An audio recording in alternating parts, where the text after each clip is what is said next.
जाए तो फिर अपने साथ में लेकर चली आना। लेकिन भैया अब नंदी महाराज सती जी को भैया अपने पीठ पर बैठाए और सती जी के पाइके की तरफ चल दी। तो भैया आप लोग जानती है ना कि माताओं को भैया पाइके जाने की खुशी बड़ी अलग होती है कि नहीं? जिस दिन मायका जाना बड़ी खुश होती है, क्या जाना है माता पिता के घर भाई की है, वही खुशी भैया सती जी के अंदर आ रही थी कि अभी चलेंगे अपने सभी भाइयों से भौजाइयों से माता पिता सबसे मिलेंगे। लेकिन क्या पता कि आगे करनी क्या होने वाली है। अब भैया बड़े खुशी से तो जा रही थी, जब द्वार पर भैया बहुत ही नंदी पर से उतर ही रही थी भैया, तो भैया उनकी माता भी द्वार पर ही थी। सती जी दौड़ कर गई भैया माँ के चरणों के नीचे माँ को गले लगा दी। माँ भी बड़े खुशी से गले लगी। लेकिन भैया गले लगते लगते भैया एक बात ऐसी बोली भैया सती जी की माँ कि वज्र की भांति सती जी को लग गया। क्या बोली? बोली बेटी आ गई तो कोई बात नहीं, लेकिन तुझे आना नहीं चाहिए था, क्योंकि तुझे बुलाया नहीं गया था। लेकिन छोड़ो, अब आ गई हो तो यज्ञ पूर्ण होने पर ही जाना। अब सती जी सोच रही है, काश भोले बाबा की बात मानकर वही रुक गई होती, वही बहुत बढ़िया था, ये अपमान नहीं होता मेरा। अब भैया सती जी अभी तो बाहर का हालत द्वार का भी अंदर तो बाकी है। अब भैया जब घर में गई अंदर तो भैया ना उनके कोई भाई बोल रहे हैं, ना भौजाई बोल रही है, ना सती जी के कोई उनसे बहन बोल रही है। बोलने की बात छोड़ो भैया, उनकी हाल चाल भी कोई लेने वाला नहीं है। अब सती जी भैया गई है किनारे बैठकर रो रही है, सोच रही है काश बाबा की बात मानकर वहीं रुकी होती ठीक था, लेकिन यहाँ पे आना नहीं चाहिए था। लेकिन भैया अब सती जी का हाल क्या हुआ है? सर्व और समुंदर वाली। कौन हाल? सर्व और समुंदर की।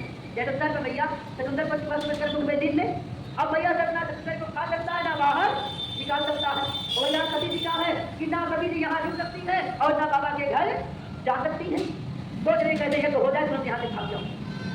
अब भैया जब यज्ञ ताला में बहुत ही जहाँ यज्ञ हो रहा है तो भैया देवताओं के सिंहासन पर स्थान पे भैया सबका नाम लिखा था ना।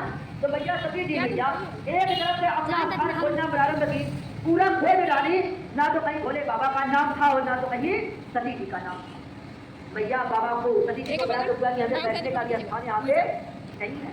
सती जी गुस्से में बोली सच है, अरे इन यज्ञ में तो मैं भोले बाबा को नहीं बुलाए हो, क्या यह यज्ञ तुम्हारा पूर्ण हो जाएगा?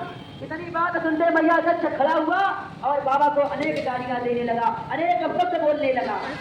जब भैया गालियां देने लगा शब्द बोलने लगा ना, सती जी भैया चुप मारे सुन रही है और मन में विचार की अब ये शरीर लेकर कैलाश जाने वाली नहीं हो, क्योंकि मैं भोले बाबा की निंदा सुननी हो, अब मैं जीऊंगी नहीं मर जाऊंगी।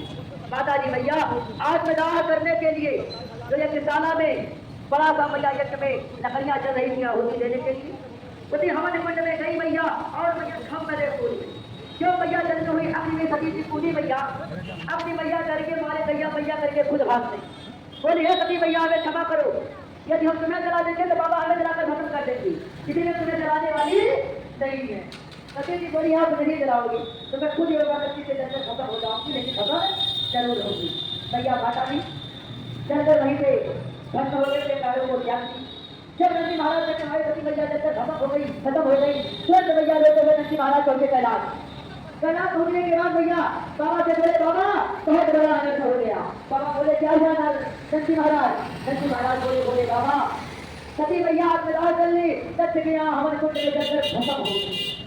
जब भैया ये बात सुने बाबा तो बड़े क्रोधित हुए, क्रोध में रोने भी लगे भैया और अपने जगह से भैया एक बार उठाए और कैलाश पर पड़ के तो भैया भोले बाबा के जैसे ही एक दूसरा शक्ति प्रकट हो गया। बोले वीरभद्र महाराज की वहाँ सती का नाम भट्ट बाबा के जैसे एकदम है। वीरभद्र बोला बाबा आज्ञा दीजिए क्या काम है?